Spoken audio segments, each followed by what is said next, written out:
ओ भक्तो स्वर्गा से आयो है संदेश, बुलावो आग्यो राम को। यह भजन हम हर बार सुनाते हैं, इस बार ना सुनाए तो नहीं सुनाओ महाराज जी, नहीं सुनाओ महाराज जी, मतलब ना सुनाए कि सुनाए? सुनाए। इस भजन से हमें कुछ सीखना चाहिए। देखो, जीवन जिंदगानी बेभरोसे की है, इसलिए रिश्तों को बड़ा महत्व देना चाहिए। रिश्तों को महत्व ना बाहर से देना चाहिए, भीतर से तो भगवान को महत्व देना। मैंने कल भी आपको कहा था, आज भी कह दूं कि ये जो पति पत्नी का रिश्ता है, पिता पुत्र का रिश्ता है, ये सांसारिक जो रिश्ते हैं, माता पिता के, पति पत्नी के, भाई बहन के, ये जो रिश्ते हैं ना, इन्हें बाहर से फॉलो किया करो, बाहर से निभाया करो। अंदर से तो केवल एक भगवान से रिश्ता रहे आपका, और किसी से रिश्ता ना रहे, क्योंकि हमें सबको लेके चलना है ना। तो अंदर से तो जैसे हम लोग कहावत कहते हैं ना, बाहर मुंह में राम राम बगल में, हाँ, तो आपको ऐसी करना है। बाहर से तो आपको पति पत्नी बेटा बेटी को खुश रखना है, बाहर से क्योंकि इन लोगों को बाहर का व्यवहार चाहिए, तो इन लोगों को बाहर के व्यवहार से खुश रखो। और भगवान को मन का व्यवहार चाहिए, तो मन से भगवान को खुश रखो, दोनों खुश हो जाएंगे। तन लगा दो संसार की सेवा में और मन लगा दो बिहारी जी की सेवा में, काम बन जाएगा। ना तो परिवार छूटेगा, ना भगवान छूटेंगे। पत्नी को देख के, पति को देखकर, बच्चों को देखकर उनकी हिसाब से बात कर लिया करो। आपके पति को आपकी जरूरत थोड़ी है, आपके पति को तो आपके तन की जरूरत है, पत्नी को भी तन की जरूरत है, पुत्र को भी तन की जरूरत है। अरे शरीर की ही तो सबको जरूरत पड़ती है। हाँ, शरीर की ही जरूरतें हैं। बेटा भी चाहता है कि पिताजी कमाएं और कमा के हमारे नाम करें, तो तन की जरूरत तो पिता को भी है, हाँ या ना? तन से ही कमाएगा ना आदमी। तो सच्ची बात कहूं, लोग तन की ही चाहत रखते हैं, तो तन उनको समर्पित कर दो संसार के लोगों को, और भगवान को तन की बिल्कुल जरूरत नहीं है। तो मन बढ़िया सा बना के ठाकुर जी के चरणों में मन से भजो। तन संसार के लिए, मन बिहारी जी के लिए, बस काम बन गया। अब कोई झंझट नहीं, दोनों ट्रैक अलग अलग। काम करते रहना और भगवान का नाम जपते रहना। पति, अब देखो आप लोग पत्नियां हैं, आप सवेरे से माला लेकर बैठ गई तो पति का पारा चढ़ जाएगा। पानी को नहीं पूछा, माला जप रही है। हाँ, होते हैं कुछ पति ऐसे। तो आप ऐसा मत किया करो, आप माला ऐसे ना जपा करो बैठ के। आप पति का काम करते करते, पानी पिलाते पिलाते, चाय बनाते बनाते, पति के कपड़े साफ करते करते, घर के झाड़ू पोंछा करते करते आप अपनी माला पूरा कर लिया करो। चलते फिरते नाम जपते रहो, तो पति भी खुश और भगवान भी खुश। आपका पति कहे पूजा पाठ मत किया करो, तो कह दो हाँ हाँ नहीं करेंगे, अच्छी बात है, हम तो आपकी गुलाम हैं, आपकी दासी हैं, हम नहीं करेंगी। तो आप बाहर से पति को खुश रखो और अंदर से राम राम चलने दो। क्या फर्क पड़ता है? भगवान फॉर्मेलिटी नहीं चाहते, तुम भगवान को जल चढ़ाओ तो ही भगवान खुश होंगे, ऐसा नहीं है। भगवान इस जल से खुश नहीं होते। आप तो बड़े भाव से भीतर से ही भगवान को केवल भज लो, भगवान का नाम जप लो, और भाव यही बना रहे कि मैं तो बिहारी जी के चरणों में हूं, बस इतना ही याद रखो। बस भगवान के चरणों में हूं, इतना ही याद, ज्यादा याद भी नहीं रखना। कि भक्तो स्वर्गा से आयो है संदेश, बुलावो आग्यो राम को।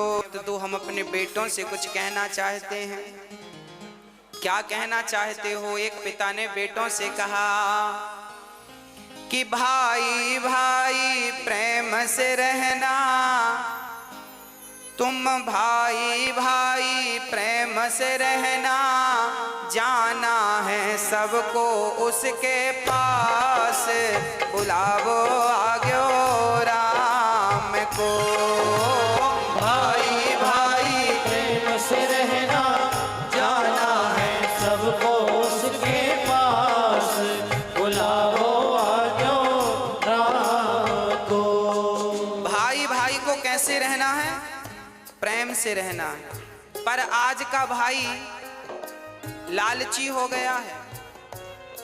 आज के भाई ऐसे हैं कि भाई भाई झगड़ा कर लेते हैं और छोटा भाई बड़े भाई के घर भी नहीं जाता, बड़े भाई छोटे भाई के घर नहीं जाते। भाई भाई की का बैर चल रहा है। आज कलयुग के ऐसे भाई हैं, भाई को भी देखना पसंद नहीं करते। अरे भाई, लोग अमरनाथ की यात्रा करने जाते हैं, वैष्णव माता की यात्रा करने जाते हैं, उतनी लंबी लंबी चढ़ाइयां लोग चढ़ते हैं, पर अपने रूठे भाई के घर जाकर कान पकड़ करके सॉरी नहीं कह पाते। बताओ कैसे देवी देवता प्रसन्न होंगे? अच्छा ये बताओ, आप लोग अपने भाई के घर जाते हो कि नहीं? हाँ, पुरुषों से पूछ रहे हैं हम। माताएं तो खूब जाती हैं अपने भाइयों के घर।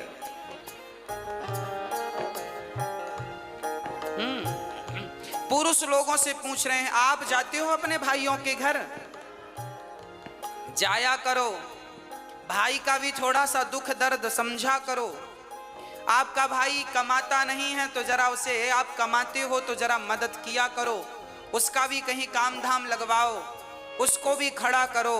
परिवार को ही परिवार का सपोर्ट करना चाहिए। जब आप ही नहीं करेंगे तो गैर क्या करेंगे, दूसरे क्या करेंगे? इसलिए भाई इसलिए तो होता है कि वो कभी मुसीबत में दूसरे भाई के काम आ सके। इसलिए भाई भाई में प्रेम जरूरी है। कैसा प्रेम? राम और भरत की तरह, राम और लक्ष्मण की तरह प्रेम होना चाहिए। राम जी ने प्रेम करके बताया है, देखो भाइयों से कैसा प्रेम किया जाता है। परंतु आज का भाई, हाँ जी, क्या होता है? आज भाई भाई के घर नहीं जाता। एक बार मैं एक गांव में गया कथा करने, तो वहां मैंने सुना कि दो भाइयों में बड़ा विवाद चल रहा है, एक दूसरे को देखना भी पसंद नहीं करते। तो मैंने दोनों भाइयों को बुलाया, पर हमने कहा बेटा ये बताओ, जब तुम्हारा छोटा भाई मरेगा तो तुम उसके मरने पे जाओगे कि नहीं? बड़े भाई से पूछा हमने। अलग अलग बुलाया हमने, एक साथ नहीं बुलाया। हमने पहले बड़े भाई को बुलाया, हमने कहा छोटा भाई मरेगा। हमने बड़े भाई से कहा कि तुम घर जाओ, बड़े हो, छोटे के घर जाओ, गलती किया है सो भूल जाओ, अब क्या करोगे? नहीं महाराज जी, मैं छोटे भाई के घर नहीं जाऊंगा, मैं उसकी शक्ल नहीं देखूंगा। तो मैंने कह दिया कि जब मरेगा तब जाओगे कि नहीं अर्थी उठाने? तो चुप हो गया। मैंने फिर पूछा कि छोटा भाई मरेगा तो जाओगे कि नहीं? बोला जाएंगे, मरने पे तो जाएंगे। हमने कहा पागल, मरने पर जाओगे तो लोग हंसेंगे, कैसा भाई है? जब भाई को जरूरत थी, जिंदा था, तब तो हाल चाल पूछने आया नहीं, मर गया तो अर्थी उठाने आ गया। तो अर्थी उठाने भी मत जाना, क्योंकि अर्थी उठाने वालों की भी कमी थोड़ी है, बहुत मिलेंगे।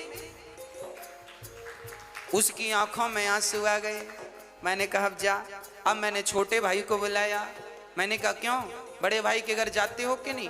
नहीं महाराज जी हम जाएंगे नहीं, हमारे बड़े भाई ने ऐसा ऐसा कहा है, दिल में चोट लग गई, घायल कर दिया बड़े भाई ने। हमने कहा सब ठीक है, ये बताओ बड़ा भैया मरेगा तो मरने पे जाओगे कि नहीं? तेर ही खाने। अरे महाराज जी जाएंगे, क्यों नहीं जाएंगे? हमने कहा तो मरने में केवल रसगुल्ले खाने जाओगे? अरे जब तुम्हारा भाई जिंदा है, जब तुम्हारे भाई को तुम्हारी जरूरत है, जब तुम ही आपस में लड़ोगे तो तुम्हारे भी तो दो बच्चे हैं, वो तुम दोनों को झगड़ा करते देखेंगे तो सीखेंगे क्या? संस्कार क्या दोगे? आप जो भी करते हैं वही आचरण आपके बच्चों में अपने आप पहुंचता है। इसलिए प्यार से रहा करो, आपके फेसबुक व्हाट्सएप में 5-5 हजार फ्रेंड होते हैं, पर आपका रियल भाई आपका फ्रेंड नहीं है, दोस्त नहीं है, मिलके रहते नहीं हो, तो उन 5,000 दोस्तों का करोगे क्या जो तुम्हारे फेसबुक व्हाट्सएप में है? क्या करोगे? इसलिए मैंने उससे कहा भाई मर जाएगा कल को तो रोने जरूर जाओगे, मत जाना रोने। रोने का भी अधिकार तुम्हें तभी मिलेगा जब तुम उसके आंसू पहुंचना जानोगे। आंसू पहुंचोगे जीते जी, और कल को मर गया तो रोने का अधिकार है, पर तुमने कभी आंसू तो पहुंचा नहीं, अब रोने क्यों जा रहे हो उसके मरने पर? मत जाओ। पर ऐसे ही भाई हैं आजकल, मरने पर ही दिखते हैं, जीते जी दिखते नहीं है। तो मैं आपसे हाथ जोड़कर प्रार्थना करता हूं, आप जरूर गलतियां माफ कर दो। बड़े भाई की गलतियां छोटा माफ करे, छोटे भाई की बड़े भाई माफ करें, और प्यार से गले मिलकर रहो। तुम्हें गले मिलता हुआ देखेंगे तुम्हारे बच्चे तो उनमें प्यार बढ़ेगा, संस्कार बनेंगे। हाँ, यदि हम आपस में लड़ बैठेंगे तो देश को कौन संभालेगा? कोई भी बाहर वाला अपने घर से हमें निकालेगा। दीवानों होश करो मेरे देश प्रेमियों, आपस में प्रेम करो मेरे देश प्रेमियों।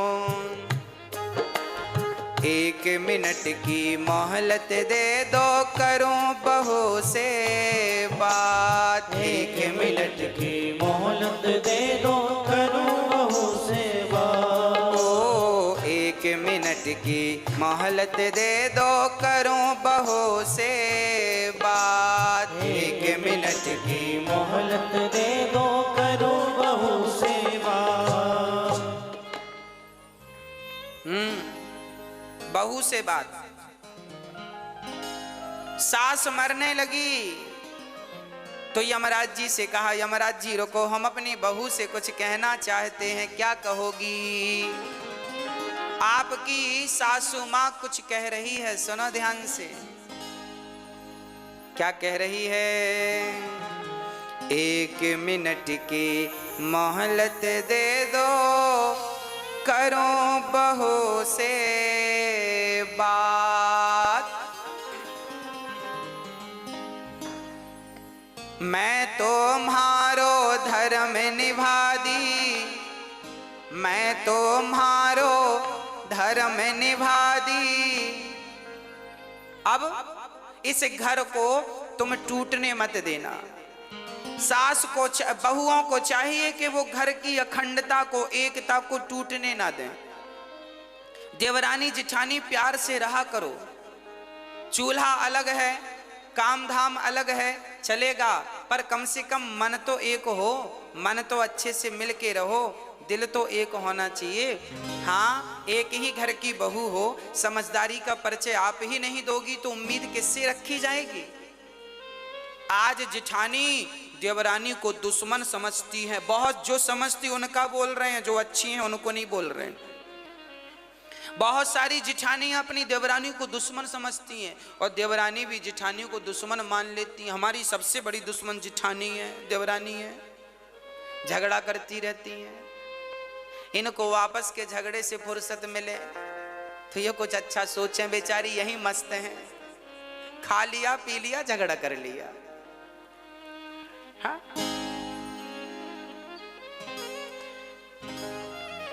इसलिए प्यार से रहने में ज्यादा सुख है, प्यार से रहने में ज्यादा आनंद है। अरे जीवन, ये जिंदगी क्या है इसे समझो। ये हंसने मुस्कुराने गाने के लिए, आनंदित होने के लिए जीवन दिया भगवान ने, और लोग रोते रहते हैं मेरी जिठानी ऐसी, मेरी देवरानी ऐसी। अरे वो जैसी है रहने, तुम अच्छी बन जाओ ना। हाँ, प्यार से रहा करो, घर में दरार ना पड़े। एक झाड़ू पूरे कचरे को साफ करती है, पर वह बिखर जाए तो खुद कचरा बन जाती है। आप जिस दिन बिखर जाओगे ना, टूट जाओगे ना, उस दिन आपका ये टूटना ही आपके दुखों का कारण बन जाएगा। इसलिए रही मन धागा प्रेम का मत तोड़ो चिटकाए, और टूटे से फिर ना जुड़े, जुड़े तो गांठ रिश्तों में गांठ नहीं पड़ने दीजिएगा, मेरी प्रार्थना है। और बहुओं से प्रार्थना है, सासुओं की, सासू माओं की बड़ी सेवा किया करो। एक बहू बोली, गुरुजी हमारी सास बड़ा मुंह चलाती है। हमने कहा कोई बात नहीं, मुंह चलाती है तो अपने मुंह से चलाती है कि तुम्हारा किराए से लेके चलाती है? तुम्हारा मुंह तो नहीं लेती कि तुम दो हम तुम्हारे मुंह से बोलेंगे, अपने मुंह से बोल रही है, बोलने दो। तुम्हारा घटता क्या है? सुन लो, चुप रहो, जवाब मत दो, अपने आप झगड़ा शांत हो जाएगा। झगड़ा तब बढ़ता है जब एक ने किया भौं तो दूसरे ने कर दिया भौं भौं, झगड़ा चालू। हाँ, तो आप समझदार हैं, कोई बात नहीं। एक समझदार होगा तो झगड़ा नहीं होगा, जब दोनों मूर्ख होते हैं तो झगड़ा होता है। इसलिए सास बोल रही है तो चुप रहो, बहू बोल रही है तो सासू माँ चुप रहे, एक तो चुप रहो मेरी माँ। हाँ, और बड़े प्यार से रहो अपने घर में, अपने जीवन में कोई झगड़ा नहीं, कोई लड़ाई नहीं। और माँ की, बूढ़ी बूढ़ी माँ की जरा सेवा किया करो। बूढ़ी बूढ़ी माँ को अकेले बनाने ना दिया करो रोटियां। महाराज जी हमारी सासू माँ तो अकेले बना के खाती है, हम तो बोलते हैं कि खाया करो हमारे संग। अरे तुम बोला ना करो, अपनी सासू माँ का हाथ पकड़ के ले आया करो। माँ आपको क्या जरूरत है अकेले बना के खाने की, हम तो हैं। जब आप अपनी सासू माँ का बड़ा सम्मान करेंगी, बड़ा आदर करेंगी, तो फिर उसे शौक थोड़ी लगता है कि बुढ़ापे में बना के खाएगी। वो तो तुम्हारे संग खा लेगी, पर तुम्हारा मन नहीं मिल रहा है इसलिए अकेले बना के खा लेती है। हाँ, इसलिए जरा बोला करो सासू माँ से, चलिए पाइए भोजन। लाख गाली दे सासू माँ तो भी आप उनका सम्मान कीजिएगा, क्योंकि वो हमारी माँ हैं। हम बेटे बेटे ही रहेंगे और माता पिता ही रहेंगे। हम हैं, वो है। माता पिता भगवान जैसे हैं, हम तो उनकी धूल हैं, तो क्या कहें आगे हम इससे। इसलिए आपसे निवेदन है। अच्छा, बड़ी बहुएं बड़ा ताना मारती हैं, हर बहू 99% बहुएं ताना मारती हैं। हमारी सास ने तो हमें चम्मच भी नहीं दिया, हमारी सास ने तो हमें कुछ नहीं दिया। आपकी सास ने कुछ दिया कि नहीं आपको बंटवारे में? मैया आपसे पूछ रहे हैं। आप लोग भी ना अकेले बैठती हो ना पड़ोसन की संग, हमारी सास ने कुछ नहीं दिया। अरे तेरी, हमारी ने तो चम्मच नहीं दिया, हमारी तो फूटी गिलास नहीं दी। हाँ, 4-6 बहुएं मिले तो ये सासू माँ क्या दी है क्या नहीं सब बताती हैं। मेरी सास ने तो चम्मच नहीं दिया, ये नहीं दिया, वो नहीं दिया। तो फिर आपकी सास ने दिया कि नहीं चम्मच? मैया, एक बहू हमसे बोली, महाराज जी हमारी सास ने चम्मच नहीं दिया। हमने कहा एक काम कर, ये रहा चम्मच, ये चम्मच ले, पति वापस कर, पति वापस कर। ये जो पति तुम्हारे पास है ये किसने दिया? तुम्हारी माँ ने कि तुम्हारी सासू माँ ने? बोलो। ये जो तुम्हारा पति है जिसके नाम की मांग मांग भरती हो, मेहंदी रचाती हो चूड़ी पे, ये किसका दिया हुआ है? जोर से बोलो, किसका दिया है? सासू माँ का। तो क्यों कहती हो कि सास ने कुछ नहीं दिया? अरे अपने जिगर का टुकड़ा दे तो दिया, और क्या जान लोगी? हाँ,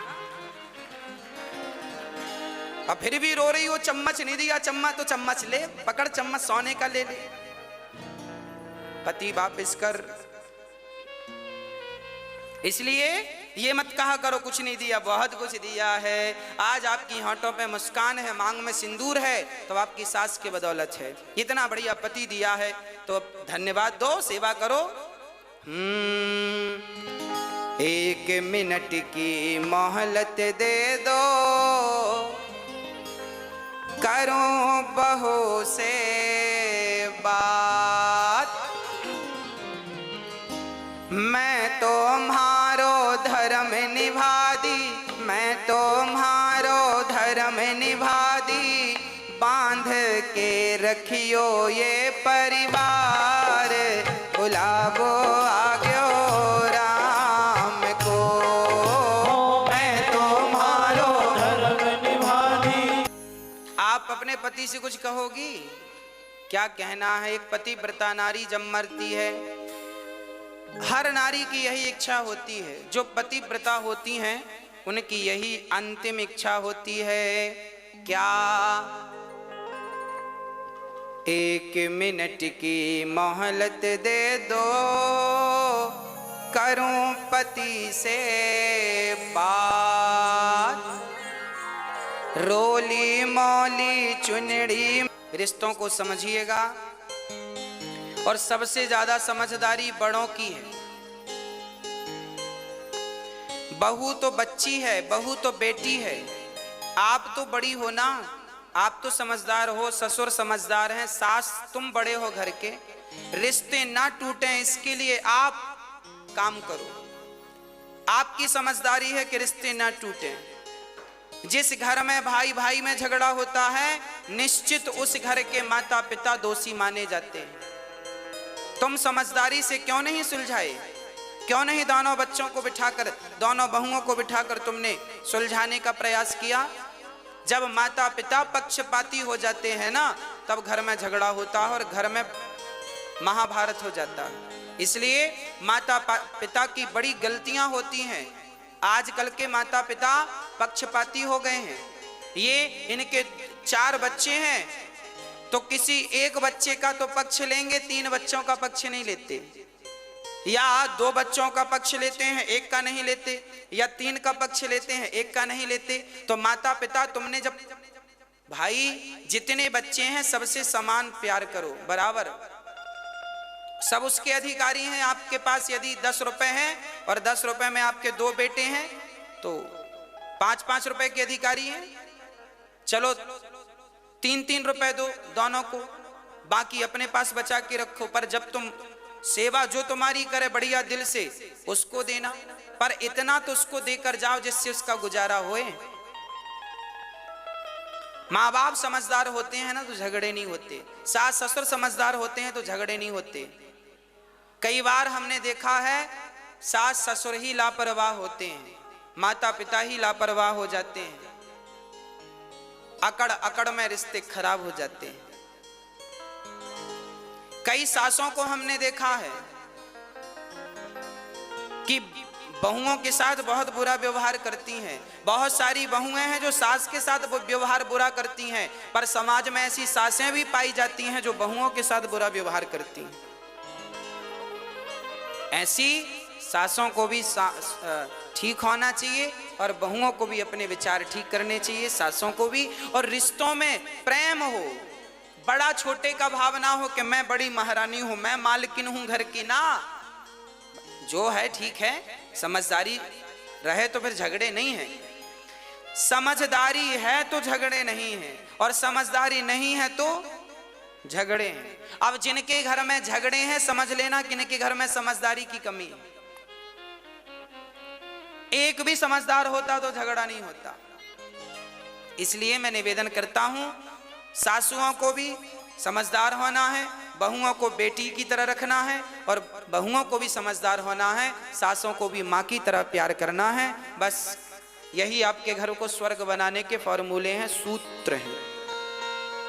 आपका ही घर है, या तो तोड़ दो या तो बचा लो। घर तो आपका ही है।